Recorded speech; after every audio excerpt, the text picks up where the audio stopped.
animer. Voilà, donc Eric qui est là. Et voilà, qui nous a rejoint. Eric, est-ce que tu m'entends? Oui, c'est bon. Donc, on va te mettre. Bienvenue, Eric. On va commencer. Le Facebook Live n'a pas commencé, je crois, ou va pas tarder? Je suis en train de le charger, en fait. Là, pour l'instant, ça n'a pas commencé, le temps que ça charge. Parfait, ce qui nous laisse un petit temps pour vous accueillir, pour permettre aux derniers arrivants de commencer. Comme je vous l'ai dit, on est en format double, qui est un petit peu complexe, mais qui a le bénéfice de pouvoir concilier un groupe un peu intime avec notamment des personnes que l'on suit, qui peuvent interagir vraiment dans l'émission. Et un Facebook Live, parce que la nature de ce que Eric nous partage, pour moi, mérite largement qu'on le diffuse et pas forcément aux adhérents ou personnes proches de l'association. Donc, c'est pour ça aussi qu'on met en place ce dispositif Facebook Live qui permet de donner un accès plus large à des personnes qu'on ne connaît pas forcément, mais qui auront cette chance d'entendre aussi Eric. Voilà, donc je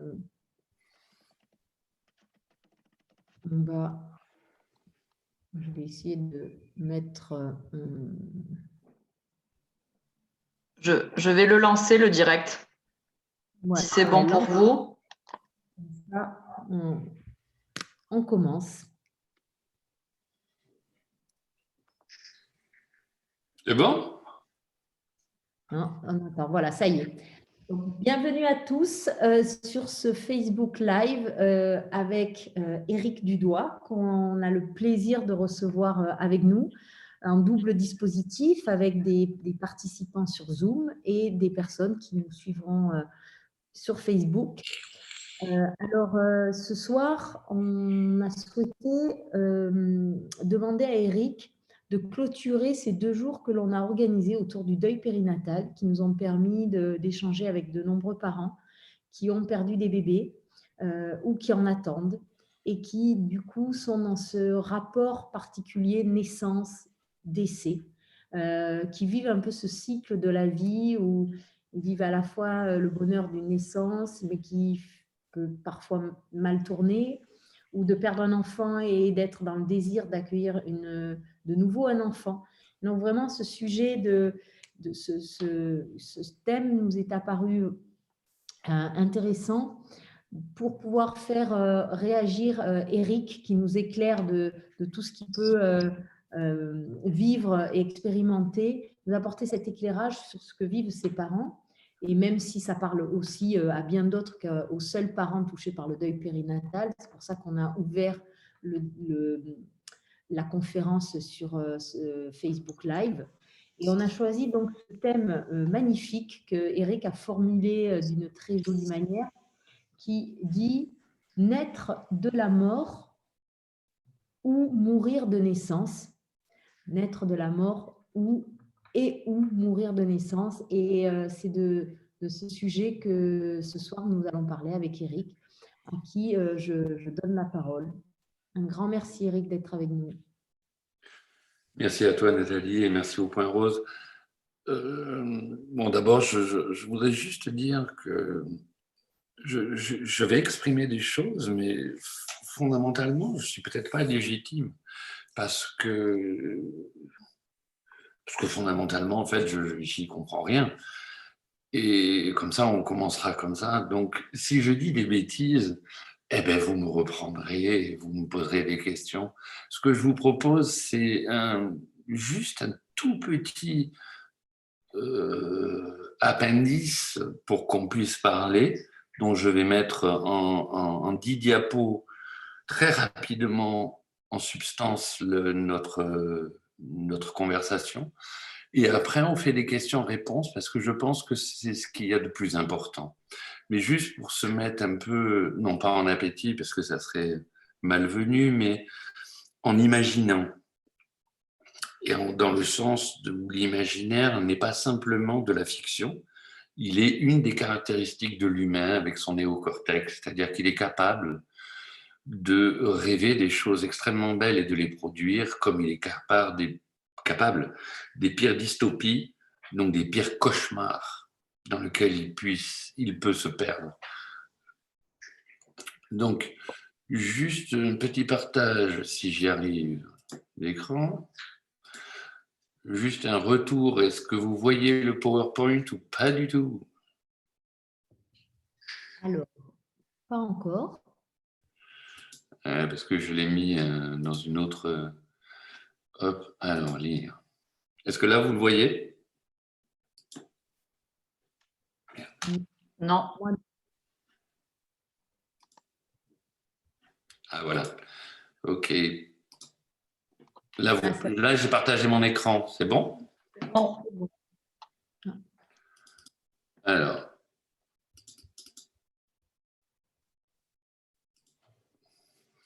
Dans la première diapo, j'ai un peu changé le titre pour être moins poétique et plus trash, parce que je pense que, comme ça, la poésie est d'une nécessité absolue dans ce monde, mais elle ne pourrait pas enlever un iota de chair.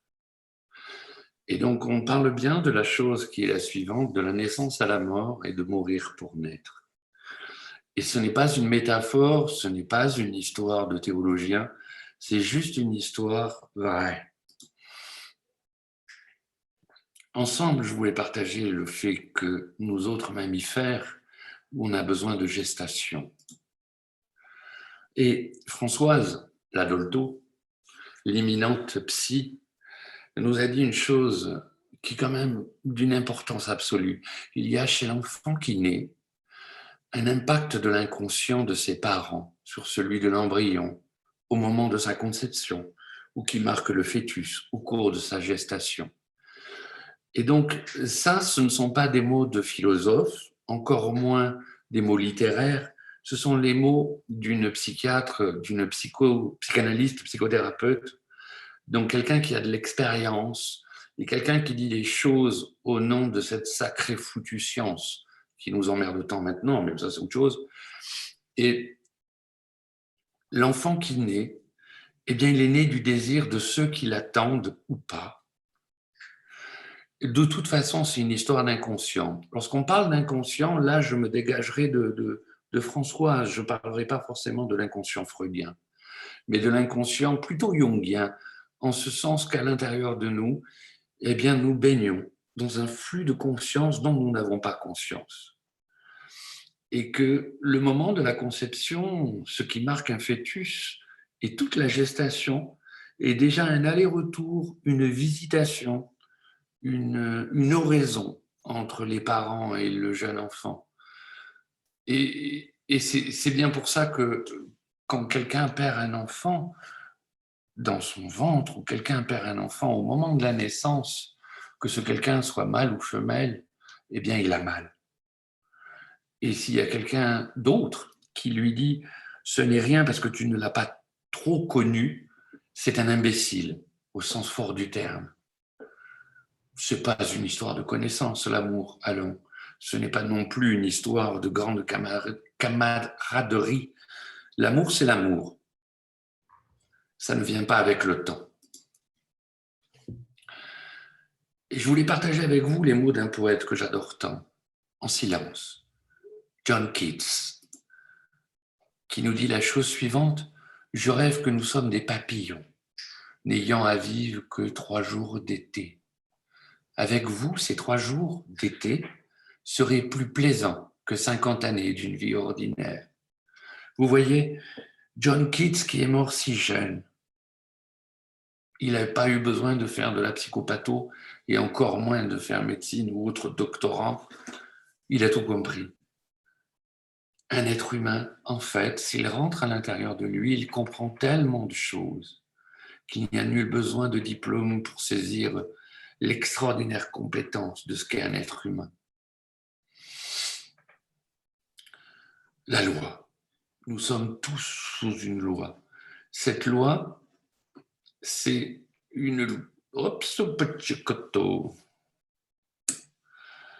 Cette loi, elle est extrêmement importante parce que c'est ce qui nous permet de nous placer au-dedans de nous-mêmes.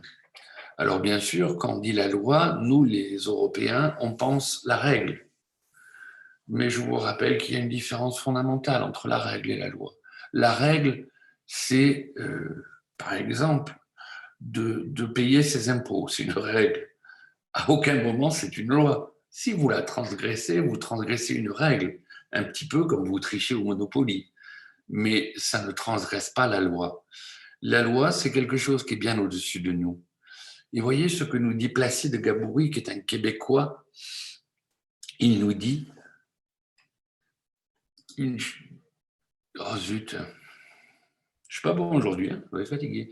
Nous mourrons parce que c'est la loi naturelle de tous les corps vivants, qui n'a rien à voir avec la religion ou la conduite morale. C'est ainsi, c'est aussi comme cela qu'il y a le... J'arrive pas à lire. Donc vous lisez la phrase, je ne sais plus.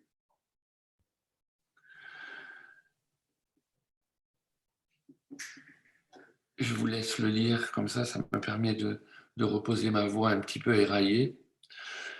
Et comme ça, vous pouvez comprendre tout simplement avec moi que fondamentalement, il y a une créativité sans fin, qu'il y a la vie, la mort, la souffrance, la joie. Toutes ces choses-là font partie de la vie et que notre civilisation est peut-être emmaillotée dans une perdition. Et cette perdition, c'est justement de refuser la vie telle qu'elle est. La vie telle qu'elle est, eh bien, c'est beaucoup de choses. Et c'est beaucoup de choses qui sont à la fois joyeuses et tristes. Et à aucun moment, on ne peut en enlever une sans en commettre une autre.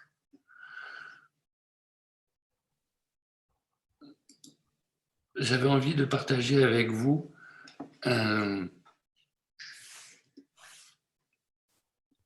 Est-ce que ça a changé quelque chose ?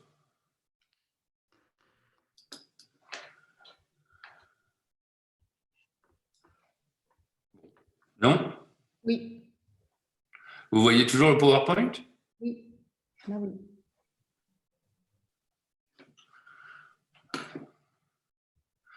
Alors, c'est ce qui est important dans l'histoire. Donc, je voulais partager avec vous cette jolie citation de Christiane Singer. Je ne sais pas si vous connaissez Christiane Singer, mais c'est quelqu'un qui nous a tant apporté. Elle nous a apporté surtout quelque chose d'éminemment intéressant pour nous, c'est de comprendre ce qu'est peut-être l'amour. Elle nous dit ce qui est bouleversant, c'est que quand tout est détruit, il n'y a pas la mort et le vide, comme on croirait. Pas du tout. Je vous le jure. Elle nous écrit ça alors qu'elle est en train de décéder d'un cancer en 2007 à l'hôpital. Je vous le jure, quand il n'y a plus rien, il n'y a plus que l'amour. Il n'y a plus que l'amour. Tous les barrages craquent, c'est la noyade, l'immersion. L'amour n'est pas un sentiment, c'est la substance même de la création. Je croyais jusqu'alors que l'amour était résilience, qu'il nous reliait les uns et les autres. Mais cela ne va beaucoup plus loin. Nous n'avons pas même à être reliés. Nous sommes à l'intérieur les uns des autres. C'est cela le plus grand vertige. De l'autre côté du pire t'attend l'amour. Il n'y a en vérité rien à craindre. Oui, c'est la bonne nouvelle que je vous apporte. Et lorsqu'elle nous dit ça, en ce qui nous concerne ici et maintenant, eh bien, c'est de comprendre que finalement, lorsqu'un enfant arrive et qu'il s'en va, pour les raisons qui lui appartiennent, en lien avec ceux qui l'ont accueilli, eh bien, il y a de l'amour et qu'il n'y a rien à craindre. Et que oui, c'est difficile, oui, c'est dur, mais quand tous les barrages craquent, eh bien, on peut comprendre que la substance même de la création, ça soit l'amour et ça soit pas autre chose. Lorsqu'un enfant vient au monde, il vient avec une toile de fond, une sorte d'architecture de ce qu'il a à faire. Et par moments, cet enfant, pleinement lui-même, va décider de lui ou de quelques autres de se retirer. Et pour nous, ça va être terrifiant. Mais lorsqu'on plonge dans les racines de notre être, au fin fond de nous, comme dans cette toile, eh bien, on pourra peut-être récupérer quelques bouts de vie.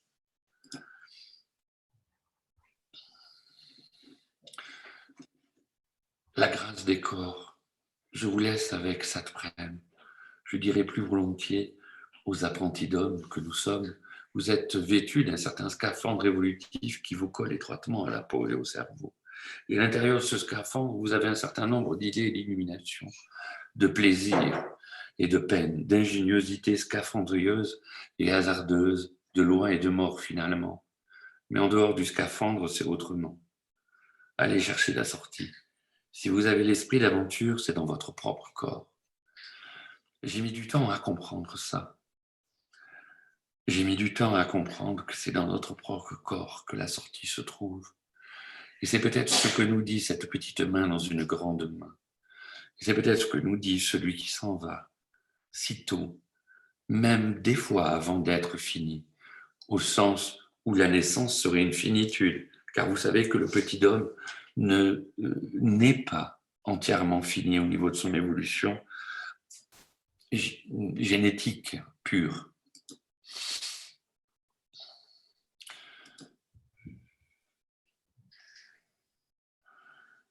Krishnamurti lui-même, qui est un grand penseur oriental, nous en a parlé. Il nous a parlé de l'arbre, l'oiseau, l'animal, toutes ces choses qui à l'intérieur de nous et à l'extérieur de nous existent, toutes ces formes d'amour, toutes ces chrysalides. Ce n'est pas pour rien qu'ici nous avons posté une chrysalide. Nous qui pensons être si loin de nos frères insectes, mais comme on en est proche. Oui, nous avons une chrysalide. Nous ne venons pas d'ailleurs en un claquement de doigts ici. Il y a du temps qui se passe. Et ce temps qui se passe, c'est le temps le plus important qui soit. Il est extrêmement important pour nous que de naître en à peu près 9 mois. Et s'il se doit arriver que nous mourions, eh bien, cela n'enlève rien à la chrysalide que nous avons conçue. Et ça, c'est une extrême importance. Aucune vie n'est inutile. Aucune vie n'a pris un mauvais tournant. Toutes les vies ont une histoire à raconter. Et généralement, la brièveté de cette histoire est d'une grande intensité. Je voulais partager juste avec vous ce moment de cette petite histoire que nous raconte Christiane Singer, car je pense qu'elle nous parlera tant. Ça dure 4 minutes. Eh bien, ça ne dure pas 4 minutes parce que ça n'a pas marché. Voilà. Et c'est cette image que je trouve si forte. C'est pas aller chercher quelque chose d'extérieur à moi, dans mon frère, dans l'autre, dans mon prochain. C'est la part la plus profonde de ce que je suis, que je rencontre. Et c'est comme ça qu'elle m'est révélée.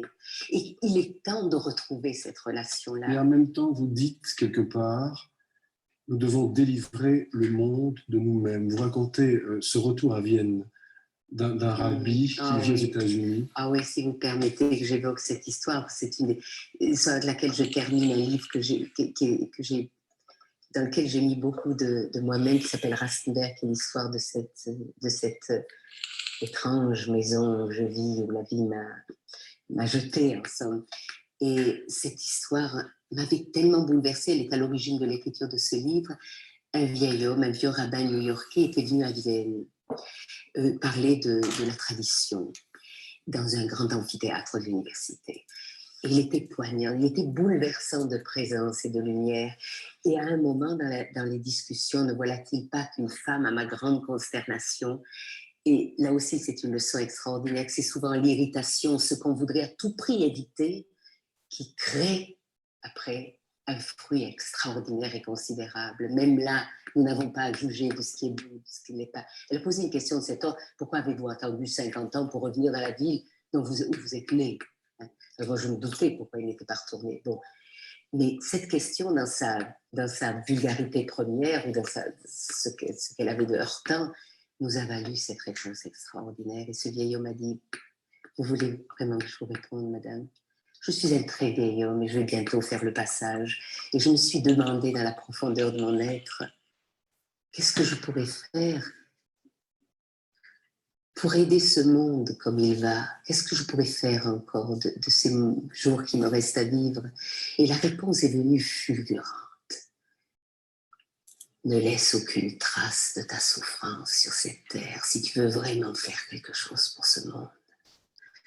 Alors je me suis dit, mais toute ma vie, j'ai essayé de transmuer cette souffrance de la dernière guerre en énergie de vie. Mais subitement, une mémoire est montée. Quand j'avais 12-13 ans, j'ai été prise à partie par des jeunes nazis qui m'ont jeté des pierres et qui m'ont laissé pour mort sur un pont de la ville. Et alors ce matin, savez-vous ce que j'ai fait, madame? Avant que la vie ne commence dans cette ville, je me suis rendue sur ce pont. Et je suis allée retrouver l'enfant que j'ai pris, et là, il m'attendait. Et je l'ai pris dans sa main, et je le ramène. Et ainsi, dans cette ville, il n'y a plus aucune trace de la souffrance du vieux Rabbi Charter.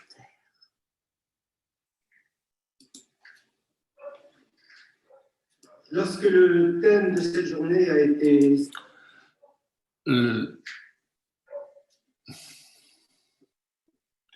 Qu'est-ce que j'ai encore fait? Aujourd'hui, je ne suis pas bon.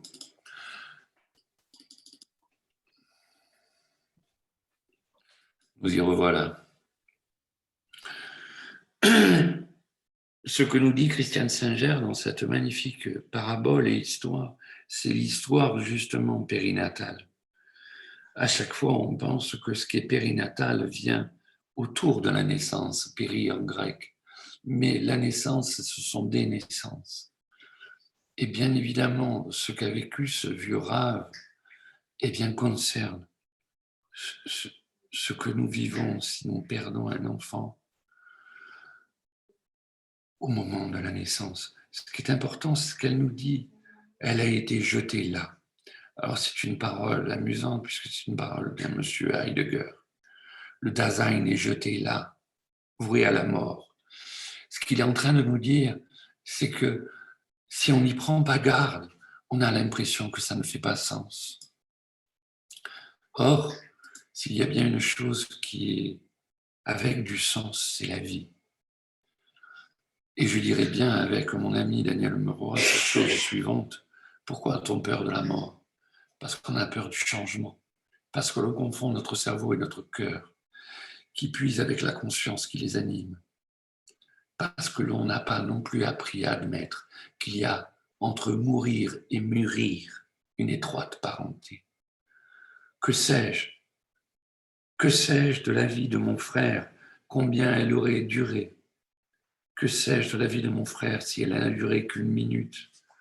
Je n'en sais rien. Peut-être était-ce son désir, peut-être pas. Peut-être est-ce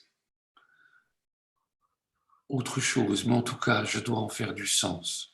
À côté, je vous ai mis la photo du film sur Yeshua. Non pas pour faire chrétien, mais parce que j'aime bien, justement, cette offrande qu'il fait. J'aimerais partager avec vous une autre parole, celle de Jean Klein, qui est un autre grand sage, médecin et musicologue, avec une toile qui est celle qui me fait penser à l'embryon de Madame Renaud. Le plus important est donc de lâcher prise, non seulement sur le plan intellectuel, mais aussi corporel. La peur, l'anxiété et la résistance sont inscrites dans les corps, et vous le savez. Ayant très souvent dans la journée le rappel du « je suis », cela ne demande pas d'effort. Par ailleurs, n'oubliez pas que le rêveur est de même nature que le rêve. N'oubliez pas que le rêveur est de la même nature que le rêve. Je crois qu'on pourrait méditer pendant des heures cette phrase. Le rêveur est de la même nature que le rêve, tout cela est de la même famille. Entre sommeil profond, sans rêve et l'éveil se situe un moment privilégié qui ne s'explique pas. Il fait pourtant partie de l'espace-temps. Peut-être est-il au-delà?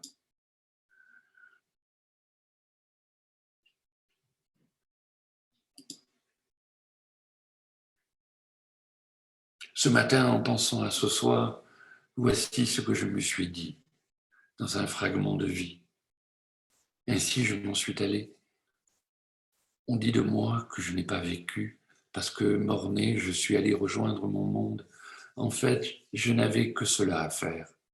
Je me devais de revenir ou venir juste pour cet instant d'amour avec mes parents.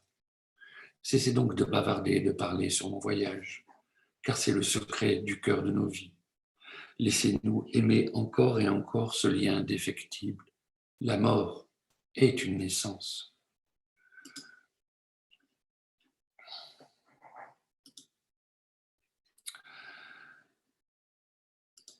Voilà, normalement, si je ne suis pas trop nul, le partage d'écran est terminé. Oui, on te retrouve. Normalement, j'ai que ça à vous dire, donc je pourrais partir rapidement, mais je sens qu'on a des questions à se poser les uns les autres.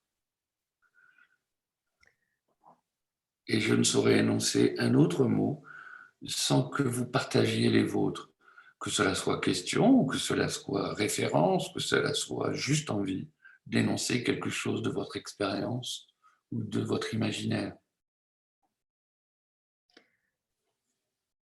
Déjà, Eric, vraiment merci parce que c'est fort tout ce que ce que ces 10 vues nous ont dit. Et moi, la toute dernière m'a particulièrement interpellée et j'aurais aimé la lire et la relire pour arriver à intégrer encore et encore tout ce qui est dit. D'ailleurs, est-ce que tu pourrais nous relire ce passage, le bébé parler à ses parents pour dire ce qu'il en est de sa venue et son départ? Alors, ainsi je m'en suis allé. On dit de moi que je n'ai pas vécu, parce que mort-né, je suis allé rejoindre mon monde. Le monde des humains, pour moi en tout cas, et pour d'autres, n'est pas cette bonne vieille terre que j'adore tant. Ici, c'est un peu une école. Ici, si vous voulez, c'est pour certains l'école maternelle, pour d'autres l'université. Et vous voyez, entre les deux, il y a beaucoup de paliers. Et c'est un petit peu pour ça que c'est un peu le bazar. Mais c'est pas grave. Nos âmes voyagent sans cesse. Et donc, je pense vraiment que quelqu'un qui est décédé à 2 secondes, 3 secondes, 1 mois, dans le ventre de sa maman, il est allé rejoindre son monde, car son monde, c'est la demeure. Ici, c'est juste le voyage. En fait, je n'avais que cela à faire. Ça, c'est une deuxième de mes prétentions. C'est que je pense que ça a du sens et que quelqu'un qui meurt très rapidement, aussi vite, eh bien, il n'avait pas envie de faire autre chose. Ça ne fait pas de lui un feignant, ça ne fait pas de lui un plaignant, ça fait de lui quelqu'un qui n'avait que ça à faire. Pour dire, pour énoncer, pour comprendre, pour interpeller, pour aimer, pour sentir un corps. C'est déjà beaucoup tout ça. Je me devais de revenir ou venir. Ça, c'est parce que je sais, je ne dis pas je crois, je dis bien je sais que l'on ne vient pas qu'une fois sur Terre. Mais pour certains, on ne vient qu'une fois et c'est totalement respectable. Alors, pour ces personnes, disons venir aussi. Juste pour cet instant d'amour avec mes parents. Ça, c'est la plus belle des choses. Quand je suis né, je ne m'en souviens absolument pas. Mais la narration familiale fait qu'on m'en a raconté des choses. Il paraîtrait que l'enfant que j'étais n'a pas voulu venir à terme. L'histoire recommence par une attente. C'est terrible. Françoise et Claude, mes géniteurs, sont là dans une attente terrible. Claude a tellement attendu qu'il s'est un peu perdu au bistrot du coin, du côté de Vierzon. Rien de grave. Il avait quelques poèmes à écrire. Françoise, elle, était dans les douleurs de l'enfantement. Elle n'en pouvait plus. Elle se disait, mais va-t-il arriver, celui-ci? Finalement, j'arrive, avec un retard certain, plusieurs semaines. Quand j'arrive, je vois bien que ce monde est étrange et je me retourne à l'intérieur et je me débat tellement pour pas venir que me voilà sortir avec un cordon autour du cou.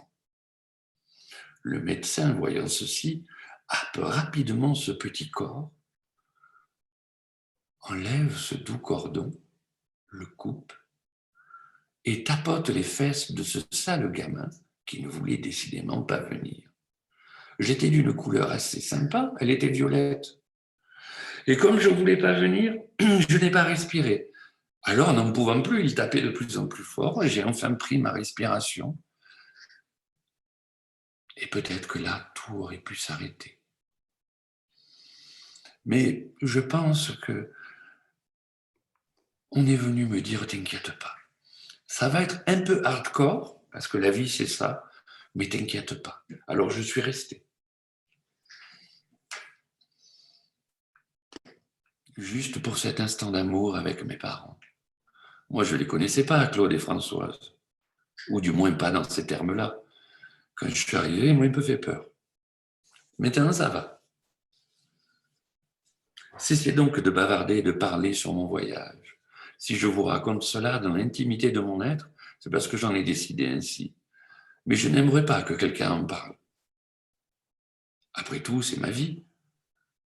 Le après tout, c'est ma vie, est si important. Qu'avons-nous donc à bavasser tout le temps sur la vie de l'autre? Voilà pourquoi cette phrase. Car c'est le secret du corps de nos vies. Ça, c'est un autre moment qui me semble important. Je pense que lorsqu'un enfant vient au monde, il vient dans le secret du cœur des vies de ses parents. C'est pour ça que des fois, il arrive par accident, dit-on. Et il n'y a pas d'accident dans la vie. Ou du moins, la Jackson Pollock. C'est un dripping ou un rollover. Il n'y a pas d'accident. Ça arrive. Et puis, quand ça arrive, ça touche le cœur. Si ça ne touche pas le cœur, ça le touchera. Si ça prend du temps, ça prend du temps.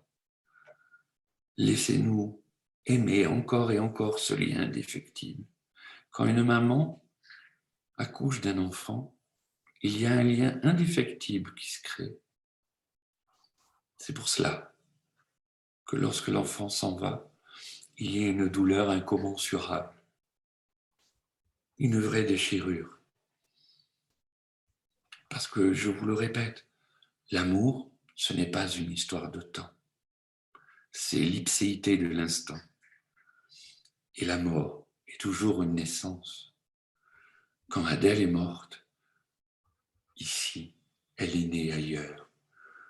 Avant, c'est ce que l'on disait. On a un peu oublié ça. Mais si on se le rappelait, peut-être on aurait, non pas moins mal, parce que ça, c'est pas possible, mais on aurait plus d'amplitude pour respirer notre souffrance. Voilà.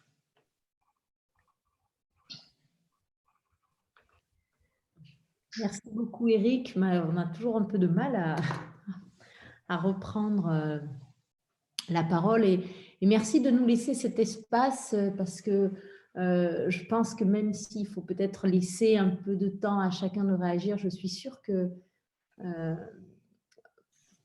vous avez des questions, ça vous interpelle et peut-être des questions que vous n'osez pas poser parce qu'elles vous paraissent presque trop triviales ou trop terre à terre par rapport à la portée des propos d'Éric. Et pourtant, je suis sûre qu'elles ouvrent à infiniment aussi grand, aussi beau, aussi profond. Même quand ça a l'air tout bête, tout simple, une difficulté, un cauchemar, quelque chose que vous vivez. Donc, je vous invite vraiment à oser poser les questions les plus simples sans avoir peur de peut-être pas poser la question qu'on a toujours un peu le scrupule, Eric, de se dire il faut qu'on soit à la hauteur, qu'on pose des questions au moins aussi intelligentes. En fait, c'est tellement simple et ce que vous vivez est tellement profond. Donc, est-ce que quelqu'un veut commencer?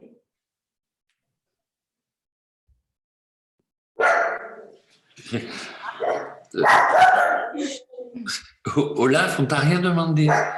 Il est incroyable. Voilà, il te répond au nom de l'intelligence. Et toi? Alors, en attendant que peut-être quelqu'un ose, moi, je vais oser.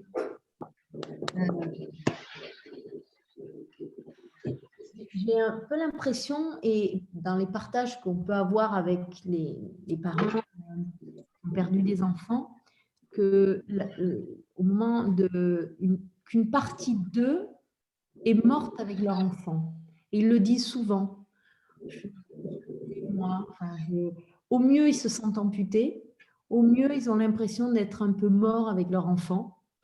Et donc, je voudrais bien que tu me parles un peu de ce sentiment de mourir avec son enfant, de le voir partir et nous d'être un peu écartelés entre les morts et les vivants parce qu'il y a une part de nous, de loyauté, qui nous dit mais je n'ai pas le droit de vivre parce que mon enfant, il est parti et donc je devrais être avec lui.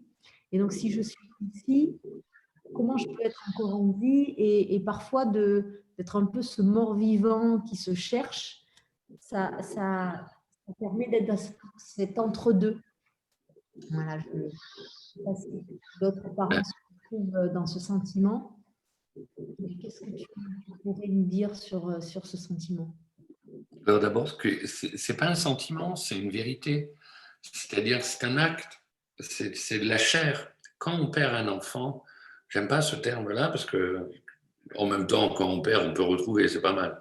Mais quand un enfant décède ou il meurt, bien évidemment, non seulement c'est une partie de nous-mêmes, mais au sens des théories du fractal, c'est-à-dire que c'est une partie qui englobe le tout. C'est à la fois une partie et tout.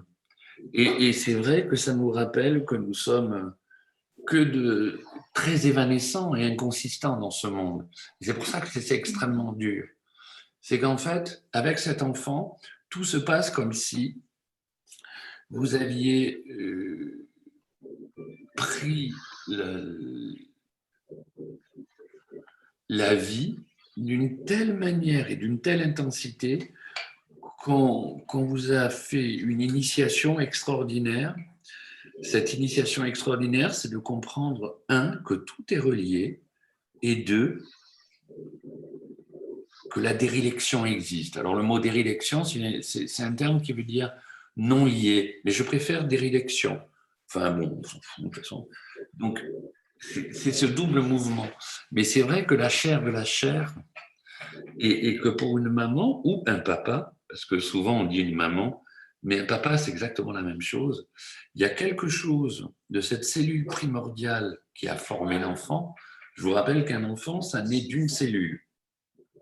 Un enfant, c'est nous. Hein.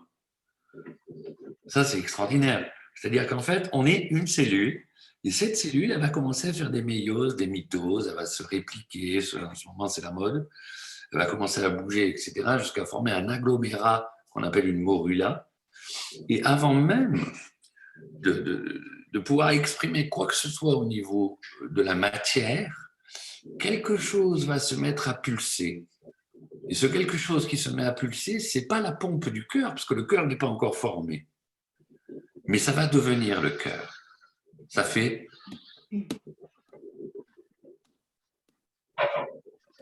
Et tous les cardiologues du monde se demandent bien comment c'est possible. Vous voyez, il y a toujours quelqu'un qui va aux toilettes pendant que je parle, c'est déplaisant. Non, je pense que c'est encore un coup de Sandrine. Passons. Je ne sais pas si avec moi, vous êtes émerveillés de ça. Vous vous rendez compte? Vous avez juste une cellule et puis à un moment, vous entendez.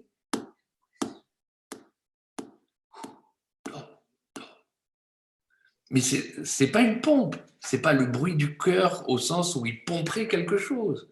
C'est un bruit, j'allais dire, si on est oriental, on appelle ça la shruti. C'est l'enseignement primordial. Et à un moment, ce cœur, le vôtre, le mien, celui de l'enfant, s'arrête. C'est la vie de la cellule. La cellule, cette cellule, elle va devenir votre nez, votre bouche, votre cœur, vos jambes, vos bras. Vous vous rendez compte? Votre foie, votre rein. C'est-à-dire qu'elle va devenir multiple. En d'autres termes, nous sommes un et multiples. Alors nous qui sommes dans une société où on nous dit d'être sois toi-même. Bah ouais, je veux bien, mais c'est quoi moi-même? Et puis vous voyez, moi j'ai connu la mort de l'enfant, mais en tant qu'enfant. Avant de venir au monde, en 1966, je suis venu au monde en 1965. Et en 1965, quand je suis venu au monde, ce coup-ci, ma mère le voulait, donc tout était préparé. Et pour ma part, dans mon histoire, je ne suis pas venu. J'ai fait une fausse couche. Alors, ça paraît rien. Quand une dame fait une fausse couche, il y a toujours un con pour lui dire « c'est pas grave, va faire du vélo, tu verras, ça ira mieux ». Ouais. Ben si, c'est grave. Parce que fausse couche ou vraie couche, ce dont on a parlé au tout début avec Dolto existe. Et donc le pacte qui est fait entre celui qui vient et celui qui accueille, la maman et le papa, est puissant. C'est un réel pacte. Les psys que nous sommes, nous disons que l'enfant n'est pas né de la rencontre de la chair. Il est d'abord né dans le désir des parents. Et donc, si l'enfant meurt, c'est le désir qui meurt. Vous voyez le problème? Comment je fais pour continuer à vivre si j'ai plus de désir? Comment je fais? Et si en plus de ce désir, on n'en fait pas un rite? Parce que le problème, il est là aussi. C'est que si l'enfant est suffisamment grand, eh bien, on peut le mettre en terre ou encore aller dans une salle de crémation, faire quelque chose qui reste. Quelque chose sur lequel on pourra revenir. Un petit peu comme une dictée de pivot, vous voyez? Au bout de la 100e fois où vous y revenez, vous faites moins de fautes. Imaginez donc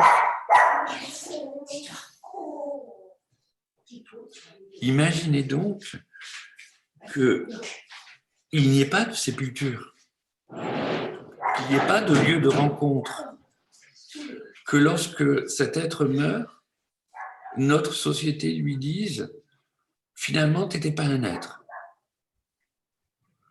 Et là, je ne suis pas dans les choses politiques, politiciennes, de savoir s'il faut avorter, pas avorter, ceci, cela. Ça ne me regarde pas, c'est le regard du politique. Moi, c'est un regard de la vie. Et le regard de la vie, c'est « j'en fais quoi ?» Parce que vous le savez, bien évidemment que l'on peut cesser une grossesse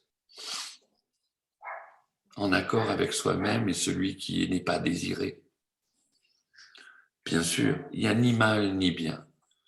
Mais lorsqu'on désire vraiment cet enfant et qu'il vient à mourir, je fais quoi si je n'ai pas de rite? Quelle que soit la spiritualité que l'on ait, quelle que soit la façon que l'on a envie d'accueillir l'autre, si je n'ai rien, ben ça va être beaucoup plus dur. Parce que l'air de rien, je n'y vais jamais. Mais tous les jours, quand je vais à mon travail, je passe devant un cimetière à La Ciotat et je sais que Françoise y est. Elle est au chaud. Et je ne vais jamais au cimetière. Mais je sais qu'elle est là. Vous voyez la différence? Imaginons que je ne sache pas où elle est. Et en même temps, celui qui vous parle sait très bien qu'il n'y a plus Françoise depuis longtemps, un peu cher. Mais j'ai besoin des deux. Et tout un chacun, nous avons besoin des deux. Si nous amputent d'une des deux parties, alors c'est une deuxième mort. Je tue une deuxième fois à l'intérieur de moi. Et ça, c'est difficile. C'est là que j'ai répondu, madame. Oui, très très bien. Merci beaucoup.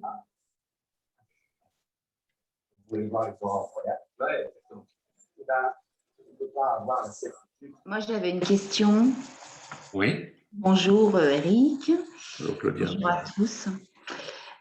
Comment parler aux parents qui ont perdu leur enfant alors que cet enfant, comme vous disiez tout à l'heure, cet enfant est venu partager un moment d'amour avec eux et que les parents ne le vivent pas comme ça en fait. Ils le vivent comme une perte. Mais comment expliquer aux parents que cet enfant est venu partager ce moment? Tu vois, parce qu'eux, ils souffrent. Il y a une chose que l'on fait tous, nous les humains, c'est que quand on rencontre quelqu'un qui souffre, on a envie que la souffrance pour ce quelqu'un s'arrête. Et s'il y a une chose que j'ai appris en 25 ans d'hôpital, c'est que non. Alors, ce n'est pas du sadisme de ma part, mais j'ai compris que je ne pouvais pas l'arrêter. Et je ne pouvais pas l'expliquer. Et depuis, je suis assez tranquille avec ça. C'est-à-dire que quand quelqu'un souffre de la perte d'un tiers, quel qu'il soit, je ne peux pas, à aucun moment, je peux lui faire du bien. Et donc, j'essaye pas. Et comme j'essaye pas, j'ai une posture différente des autres êtres humains. Je veux pas lui expliquer ce qui s'est passé, j'en sais rien. Je veux pas enlever un gramme de sa souffrance. Par contre, je suis disposé à l'écouter au plus intime des intimes de mes cellules. À ce moment-là, j'arrête d'être projectif. Alors en psychopathologie, on appelle ça l'identification projective. Vous savez, c'est ce qui se passe à la télé quand un petit chien il meurt. Vous avez déjà vu ça? Alors moi, ça me fait rire, mais il paraît que c'est un défaut de psychisme. Normalement, on pleure. Imaginez, vous voyez la télé, il y a un petit animal, tout beau, il meurt. Eh bien, l'émotion que vous allez ressentir, vous allez croire que c'est de l'empathie, mais en fait, non. C'est de l'identification projective. C'est-à-dire qu'à l'intérieur de vous, le petit enfant qui était comparable au petit chien ou au petit chat va biper et va vous dire « Et si je meurs, qu'est-ce qui se passe ?» Ça s'appelle de l'identification projective. Il vous faudra beaucoup de travail, pas au sens de tripalium, mais au sens d'un travail sur soi, pour commencer à être empathique. Je sais que notre monde est bizarre. Même la dame qui fait de la météo et nous dit qu'elle est empathique. Moi, j'aime bien la regarder. D'abord, elle est jolie. Et à chaque fois qu'elle a fini la météo, elle me dit « Prenez bien soin de vous ». Je vois bien qu'elle s'en fout complètement. Et je ne veux pas être cet être-là. Et je ne veux pas d'identification projective. Parce que sinon, c'est de ma souffrance que je vais parler. Et là, je dois écouter celle de l'autre. Et je dois bien avouer que j'y comprends rien. Et tu vois, Claudia, juste ce petit pas de côté nous permet après, dans un deuxième, troisième, quatrième, cinquième temps, de pouvoir dire peut-être quelque chose de ce que l'on pense de ce qui se passe. Mon chien est incroyable, je pense qu'il sait mieux que moi. Il s'est mis derrière la porte que j'ai fermée. Je déteste les Yorkshire, ceci dit. Est-ce que j'ai répondu, Claudia? Oui, merci. Merci, Eric.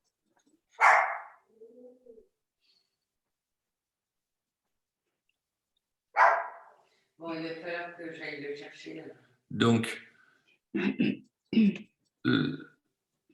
n'oubliez jamais qu'une souffrance, aussi petite soit-elle, j'avais fait une erreur quand j'étais plus jeune.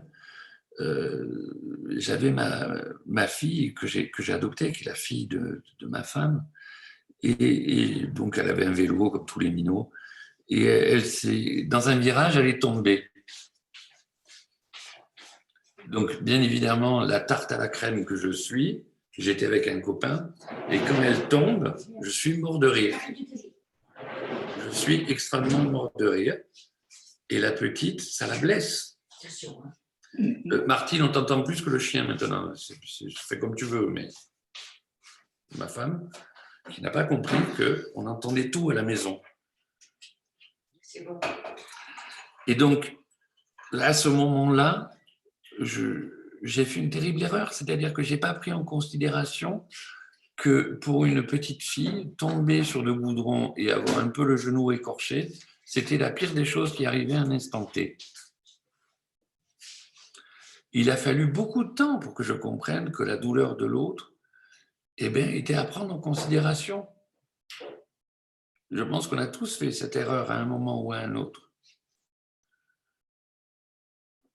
Ou vous savez, les médecins qui nous disent bon, je vais vous donner un médicament, normalement, ça fait pas mal. Vous connaissez cette phrase?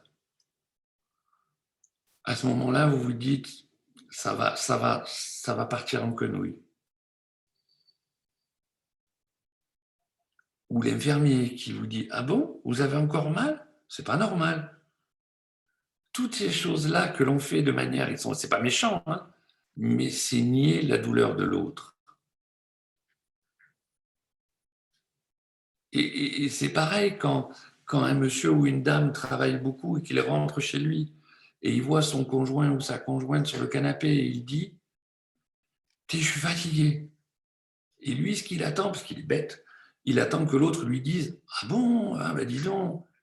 Mais non, ce qu'il va entendre, c'est « moi aussi ». Ça ne lui plaît pas. Donc, quand une personne qui a perdu un enfant, aussi jeune, petit soit-il, vous raconte son histoire, soit vous êtes disposé à l'entendre, ok, soit vous n'êtes pas disposé à l'entendre. Et là, il va falloir vraiment être clair avec vous. Si vous n'êtes pas disposé à l'entendre, dites-le. Inventez n'importe quoi. Parce que si vous coupez la narration de cette personne, alors vous la tuez une énième fois. Et vous savez que la narration de la perte d'un être cher peut être longue parfois.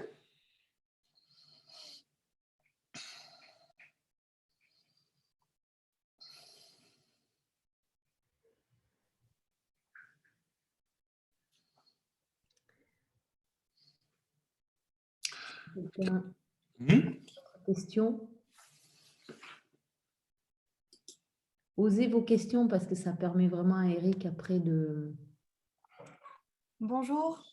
Voilà, j'espère que vous m'entendez. Donc, je suis Charlotte. Oui, Charlotte. Bon, j'espère que je vais heurter personne avec ma question. Voilà, je me lance par rapport à ce que Nathalie vous avez dit au début, que parfois on se sent bête, etc. Je reviens sur ce que vous avez dit pendant votre conférence, du coup, vis-à-vis du fait que l'enfant arrive dans un contexte qui est déjà de désir des parents, etc., et qu'il n'arrive pas neutre, en fait, que dès sa conception et pendant toute la gestation, il se forme dans un contexte émotionnel, d'histoire des parents déjà, etc., etc.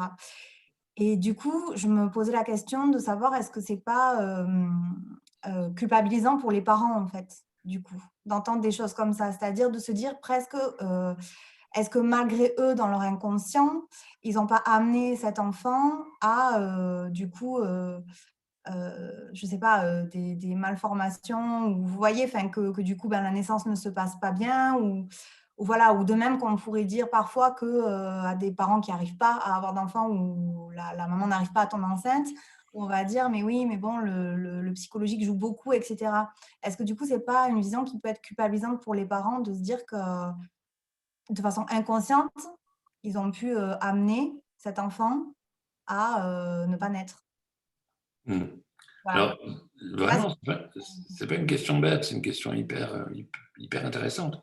C'est pour ça que j'ai précisé que je me distanciais de la phrase de Dolto, qui, elle, parlait de l'inconscient freudien, pour vous renvoyer vers l'inconscient jungien. Alors, Dans ma tête, ça veut dire la chose suivante.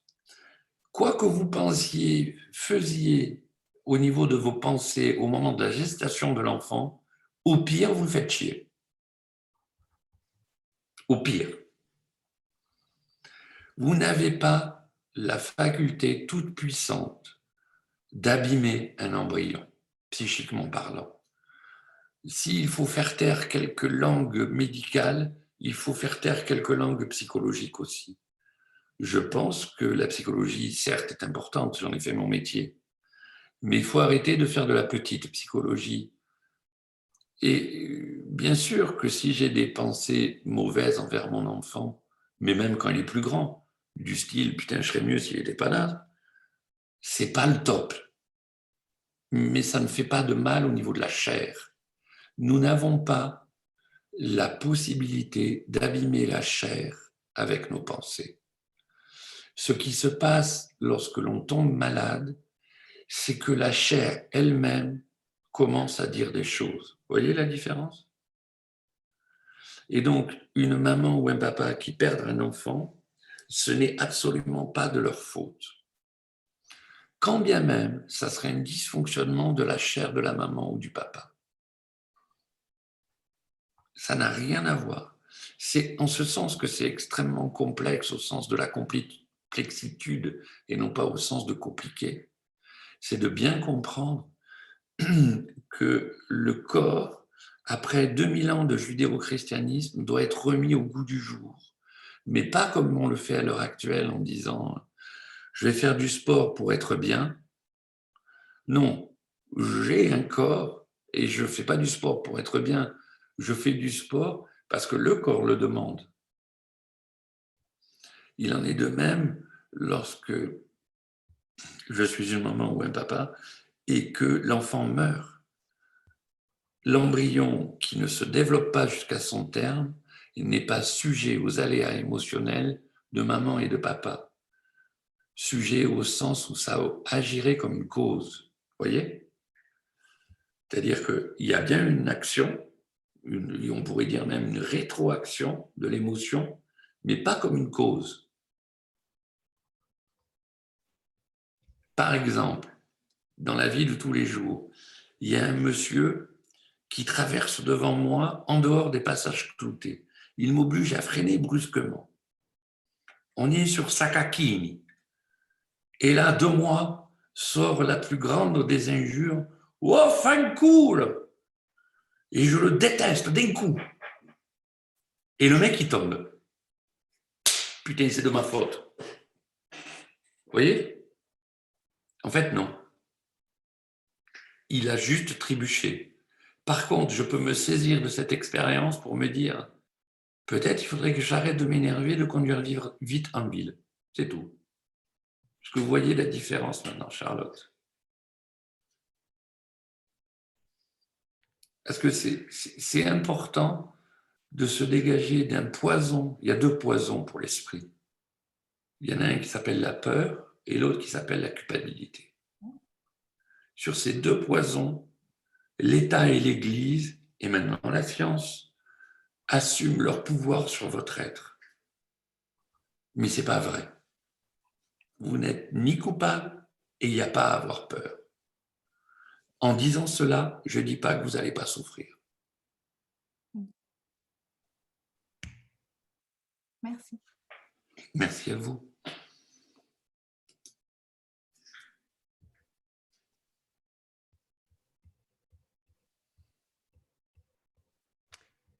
Alors, la peur et la culpabilité, c'est vraiment les deux poisons, tu disais, pour l'esprit. Et j'ai un petit peu l'impression que quand on perd un enfant et quand on perd un bébé, ces deux poisons qui sont complètement actifs, parce qu'en permanence, si on fait le projet d'avoir un autre enfant, on va être soit dans la peur que le destin se répète et qu'on puisse le perdre à nouveau, soit dans la peur de l'oubli de son frère ou sa sœur défunte, et donc comment accueillir sans trahir. Et la culpabilité, là aussi, c'est je suis coupable de ne pas avoir sauvé mon enfant ou de ne pas avoir réussi à mettre au monde un enfant qui a survécu, ou je suis coupable de trop penser à l'enfant défunt. J'ai vraiment l'impression que la peur et la culpabilité, c'est vraiment le lot quotidien avec lequel les parents endeuillés, peut-être d'autres personnes touchées par le deuil aussi, doivent composer en permanence. Alors, comment on avance avec ça, sachant que c'est des composantes non négociables. On sait qu'on... C'est là. On aimerait bien se débarrasser de la peur et de la culpabilité, mais concrètement, quand elles sont là, qu'est-ce qu'on fait? Comment on peut faire pour s'accommoder avec, les apprivoiser, les dépasser? Alors, at the first one, en fait, vous relisez Le Petit Prince. Le Petit Prince n'est pas fait pour les enfants, il est fait pour nous. Et en fait, c'est ce que va vivre le Petit Prince, la peur et la culpabilité. Il a peur de perdre sa rose et il est coupable que sa rose soit conne comme un balai. Et avec des épines, etc. C'est-à-dire que plus je lutte contre la peur et la culpabilité, plus je la renforce. Donc, étape 1, je regarde. Oui, je suis coupable. Oui, j'ai peur. Et celui qui vous parle en ce moment n'est pas dénué de cette peur et de cette culpabilité. Tous les jours, tous les instants, je dois faire ce petit temps d'arrêt à l'intérieur de moi pour vérifier le niveau de peur et de culpabilité. Et si toutefois il était un petit peu haut, je dois cesser immédiatement toute aventure extérieure pour me replonger à l'intérieur. Alors, se replonger à l'intérieur, c'est le 7e jour. Puisque quand on parle de la création d'un enfant, on parle de la création d'un monde. Si le monde fut créé en 6 jours, Bereshit, en 6, le 7e, il se reposa. Ça, c'est une très mauvaise traduction de la langue hébraïque. Le 7e jour, il médita. Il revint vers lui. Et oui, nous allons ressentir ça. Oui, parce que nous sommes des êtres terribles. Nous pensons comme Lucifer que nous pouvons jouer une partition en dehors de la vie. C'est pour ça qu'on se sent coupable. On a l'impression que c'est de notre faute. Mais ce n'est pas de notre faute. Et je pense que ça, c'est le pire des poisons des représentations sociales. Notre société est conçue pour alimenter ça. Puisque notre société, vous l'avez remarqué maintenant, elle protège vos enfants de tout dogage matériel. On les met dans un siège, dans l'auto, qui sont adaptés pour eux, etc. etc. Bon, on ne va pas refaire le monde. Tout est fait pour qu'il leur arrive rien matériellement parlant. Résultat, mon cabinet est plein. Économiquement, ce n'est pas mauvais pour moi. Mais ce n'est pas le but du jeu. La question que je me suis toujours posée, c'est comment j'ai fait pour ne pas mourir plus tôt. Et je ne plaisante pas. Je m'interroge, je me dis, mais ce n'est pas possible, je devrais être mort. Je devrais être mort. Avec ce que j'ai fait, j'ai roulé à 250 avec une moto sur l'autoroute. C'est vrai. J'ai fait du skateboard sans casque. J'étais pas attaché dans la 104 pour aller jusqu'à Nice. J'ai fumé 2-3 fois du cannabis, ça m'a pas trop réussi comme garçon. J'ai fait de l'alpinisme sans corde. Je suis pas mort. Et j'ai des amis qui maintenant sont décédés. Et ils ont fait exactement la même chose que moi. La question, c'est pourquoi eux, ils sont morts et pas moi. Je ne sais pas. Je ne sais pas. Est-ce que je peux tenir ce je ne sais pas au lieu de m'inventer des histoires à la con?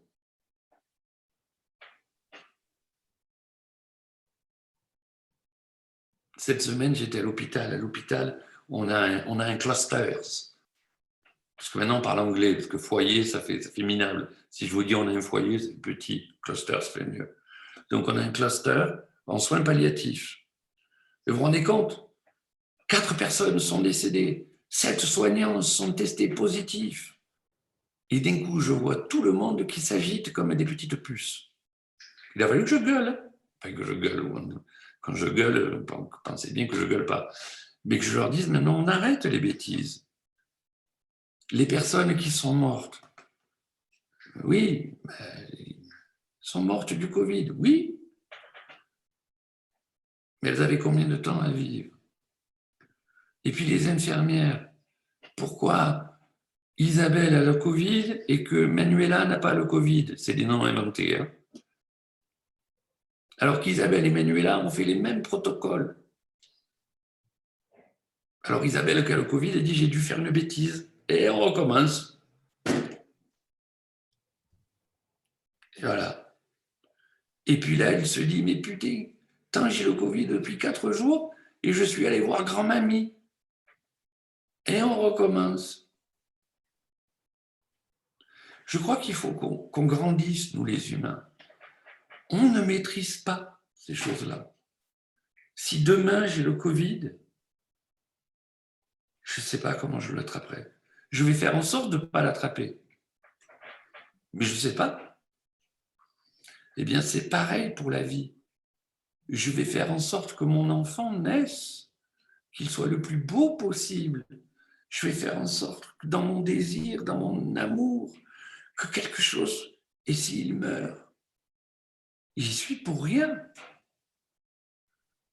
Il faut arrêter de se raconter des histoires. Je ne sais pas. Et s'il y a quelqu'un qui, parce qu'il a lu tous les livres de Daniel ou je ne sais quoi, ou qui connaît la théosophie, ou etc., vous dit ah ben écoute, je pense qu'il est mort parce que dans une autre vie, il a tué des gens, ou peut-être qu'il s'est suicidé, et donc il faut qu'il meure maintenant pour finir ce qu'il a à finir. Vous voyez bien qu'il est délirant. Non pas que ça n'existe pas, mais c'est délirant de le dire à quelqu'un qui vient de perdre un enfant. Parce qu'on n'en sait rien. La seule personne qui peut le savoir, c'est l'enfant. Et donc la maman, au lieu de se culpabiliser, il faut qu'elle devienne une espèce d'être humain qui est capable de voir, je ne sais pas, on va revenir toujours au truc, des points roses, des points bleus, un peu ce qu'elle veut, mais non pas parce que c'est déconnant, pathologique, ce qu'on veut, mais c'est parce que c'est le chemin pour se retrouver soi-même. C'est un réel travail.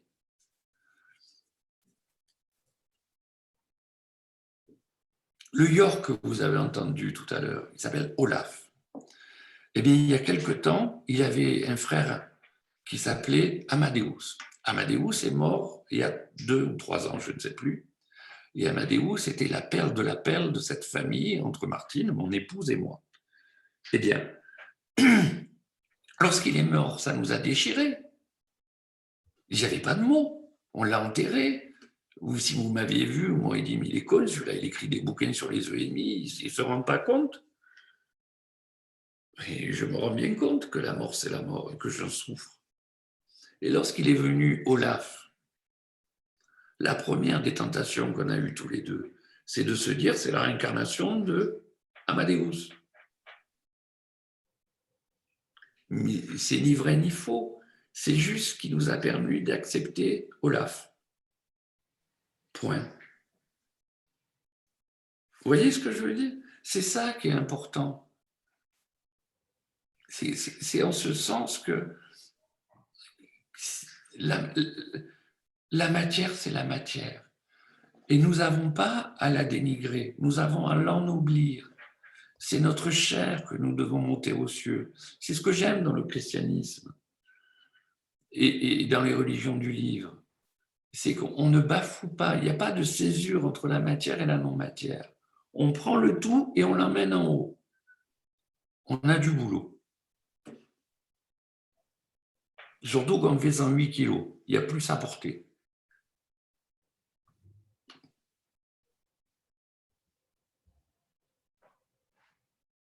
Ce que j'ai répondu, je ne sais pas. On m'emporte des fois. Oui, pour moi, oui. Ce que tu as dit sur le chemin pour se retrouver soi-même, ça me fait penser à une citation d'Éric Orsena que j'aime beaucoup et qui me parle beaucoup et qui dit « On ne choisit pas de naître. La seule chose que l'on choisit vraiment, c'est de renaître après un malheur ou se laisser couler. »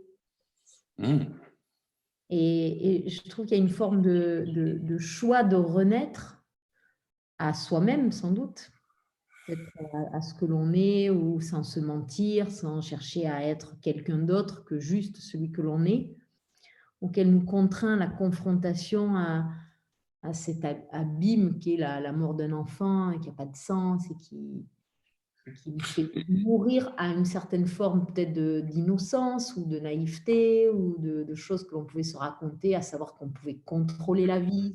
De conneries. Il faut appeler les mots. C'est de la connerie. Et moi, ce que m'a enseigné les gens qui sont partis pendant 25 ans à l'hôpital, c'est pas de la petite psychologie. Ça, je l'ai appris à l'université, sur les bancs de l'école. Eux, ils m'ont appris ce qu'était la vie. Ils m'ont pas dit, j'ai lu les 5 étapes de Kubler-Ross. Non. Ils m'ont dit, mon garçon, si tu m'aimes, on va le vivre ensemble. J'ai dit, oh putain. Mais je vais y passer. Ils m'ont dit oui. Ah, merde. Et c'est ce que je dis à mes étudiants. Si tu accompagnes quelqu'un, tu acceptes de mourir.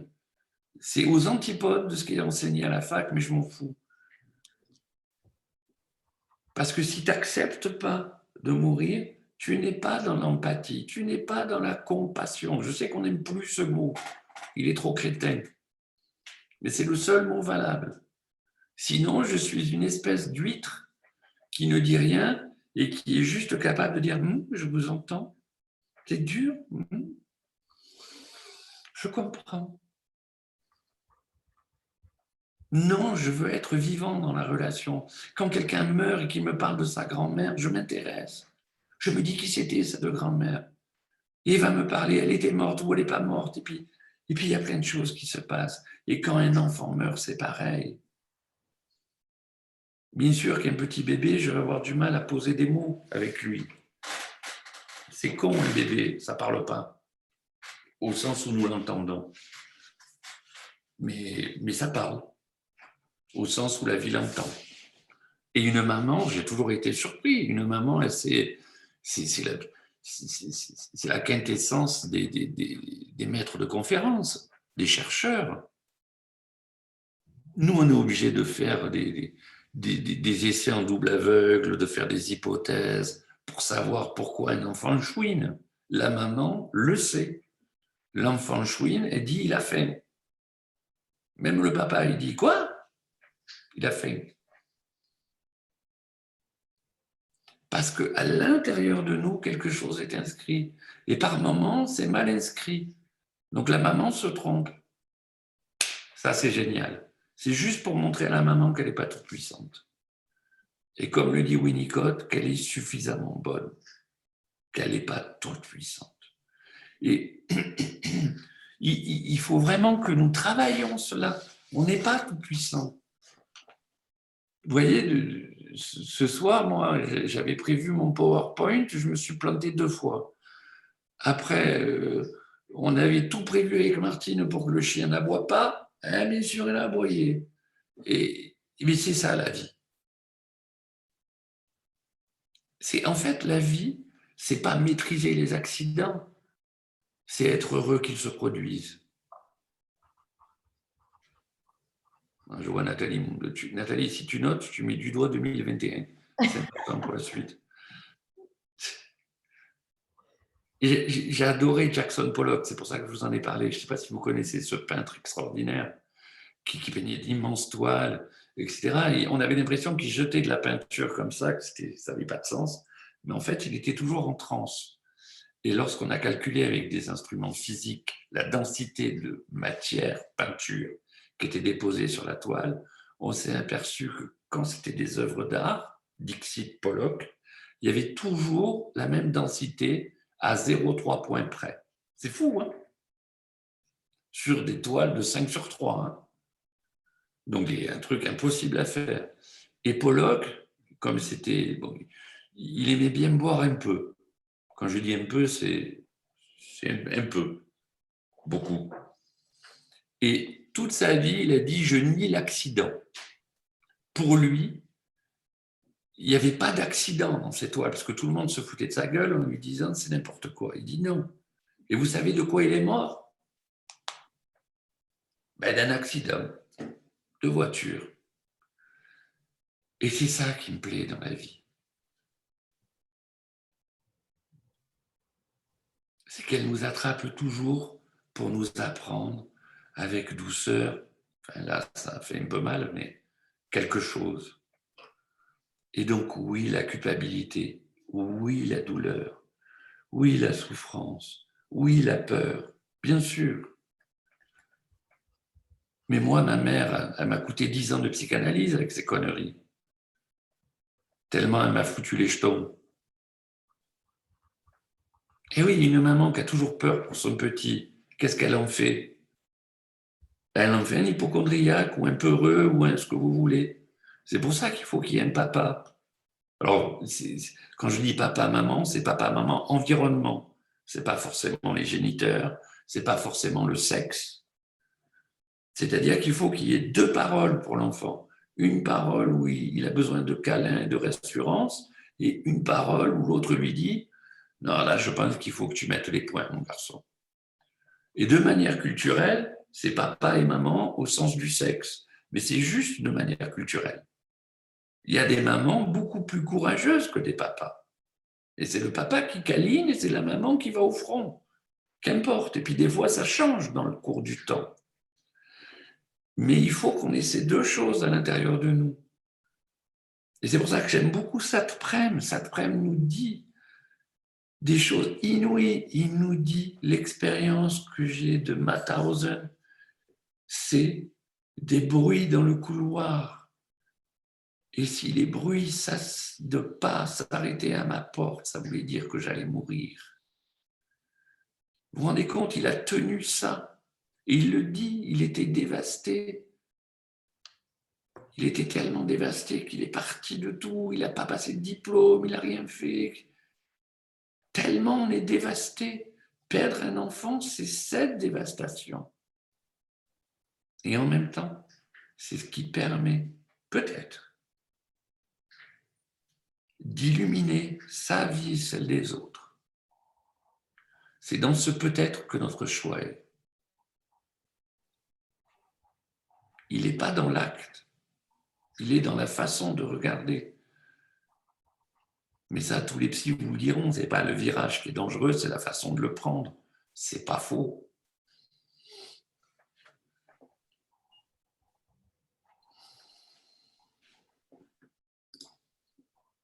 Est-ce que quelqu'un a une question avant de terminer la chose que j'en avais dit 1 heure et j'ai peur de dépasser trop, de vous embêter? Non, ça nous embêtait, tu ne nous embêtes pas du tout. Après, je sais combien c'est difficile de poser des questions et je vous encourage à ouvrir une porte. Et voilà, on va dire que on ne fait jamais de conférence avec toi, Eric, avant à moins d'1 heure et demie, souvent. Donc, on a encore quelques minutes, 5 grosses minutes. Je voulais en profiter pour oser dire quelque chose. Voilà. Je sais combien, dans les partages que j'ai avec certains de vous que je connais, ces partages sont riches. Et j'aimerais que vous puissiez les ouvrir sur ces partages-là ce soir.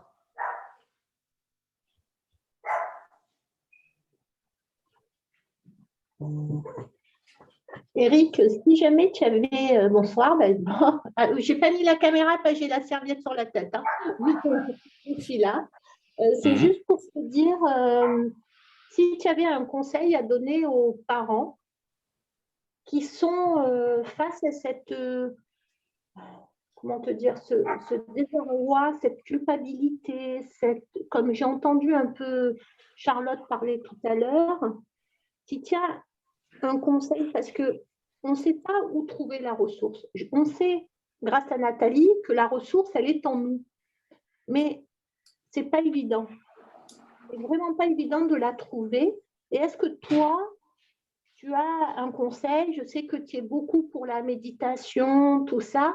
Si tu pouvais donner un conseil à nous, parents, qui sommes parfois dans le désarroi pour se ressourcer face à ce décès récent ou empli de culpabilité pour certains. En fait, je n'ai pas de conseil au sens où je serais un conseiller ou au sens où je serais un sachant plus qu'un autre. Simplement, je peux me servir du regard de l'histoire. Et j'ai remarqué que dans l'histoire, quand il y avait des sales moments, des moments difficiles, il y avait 3 actions qui permettaient de rendre ces moments difficiles un peu moins difficiles. La première de ces actions, c'est l'introspection. La deuxième de ces actions, c'est le rendre grâce. C'est-à-dire de se mettre en lien avec l'univers. C'est ça que ça veut dire, rendre grâce. C'est-à-dire de savoir que je ne suis pas perdu, seul, et que je fais partie d'un tout. Et la troisième chose, c'est la méditation.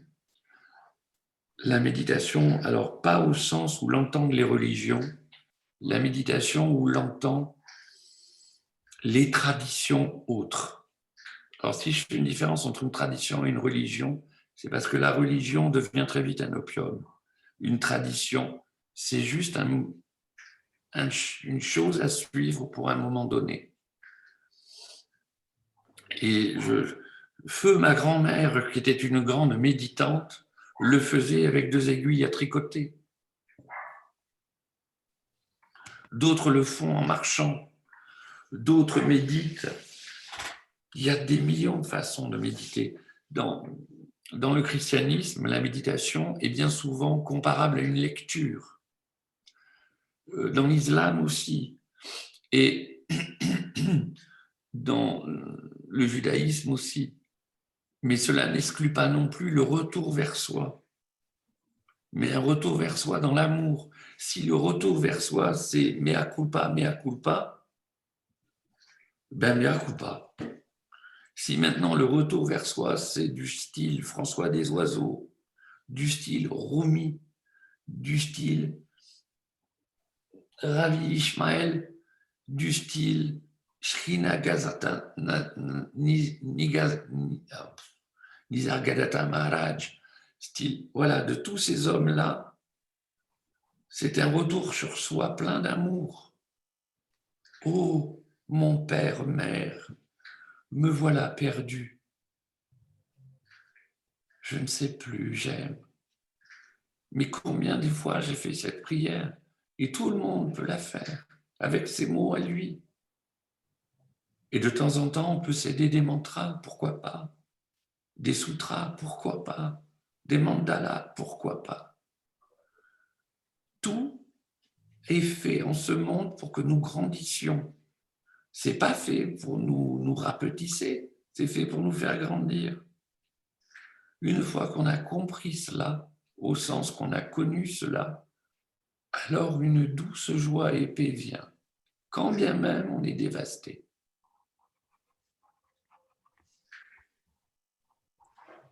C'est vrai que souvent, tu nous dis qu'on est plus riche avec l'expérience qu'on a eue, mais c'est vrai, c'est difficile à admettre pour nous, parce que comme tu disais, on se sent amputé, on se sent diminué, la chair de notre chair. Et toi, Nathalie, vous nous dites qu'on est plus riche. Maintenant, je le comprends un peu plus avec le recul, mais c'est bizarre, quoi. En nous enlevant un des êtres les plus chers que nous puissions avoir, ça nous enrichit. C'est un truc que c'est difficile à entendre au départ, au tout début, mais c'est vrai, quoi, en fait. C'est vrai parce qu'on va relativiser sur beaucoup de choses. Tu as vécu dans ta chair ce que les plus grands théologiens essayent d'exprimer sans l'avoir vécu. Ça s'appelle la kénose du Christ. Kénose veut dire dépouillement.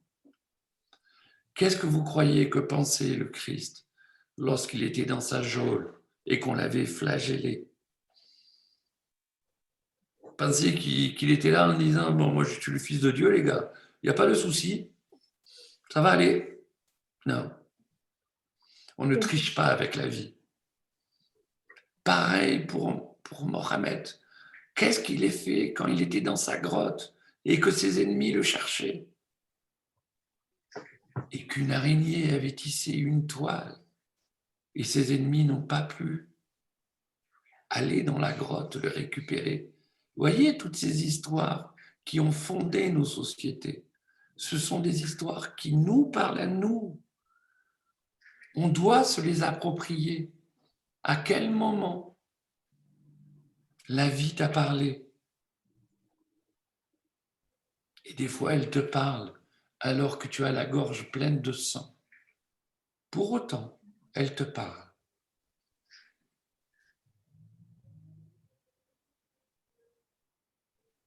Merci. Merci à vous. Je vous remercie infiniment. Je ne veux pas abuser de votre temps. Merci beaucoup, Eric. Merci à tous d'avoir été présents sur ce Zoom, sur ce live Facebook. Et un immense merci pour tous ces partages, Eric. Et à très, très vite pour un prochain rendez-vous qu'on ne manquera pas de partager avec vous. Je vous embrasse tous et je vous souhaite une très douce soirée. Une très belle soirée à tous. Bisous. Merci. Merci d'être là. Merci. Au revoir. Merci. Au revoir.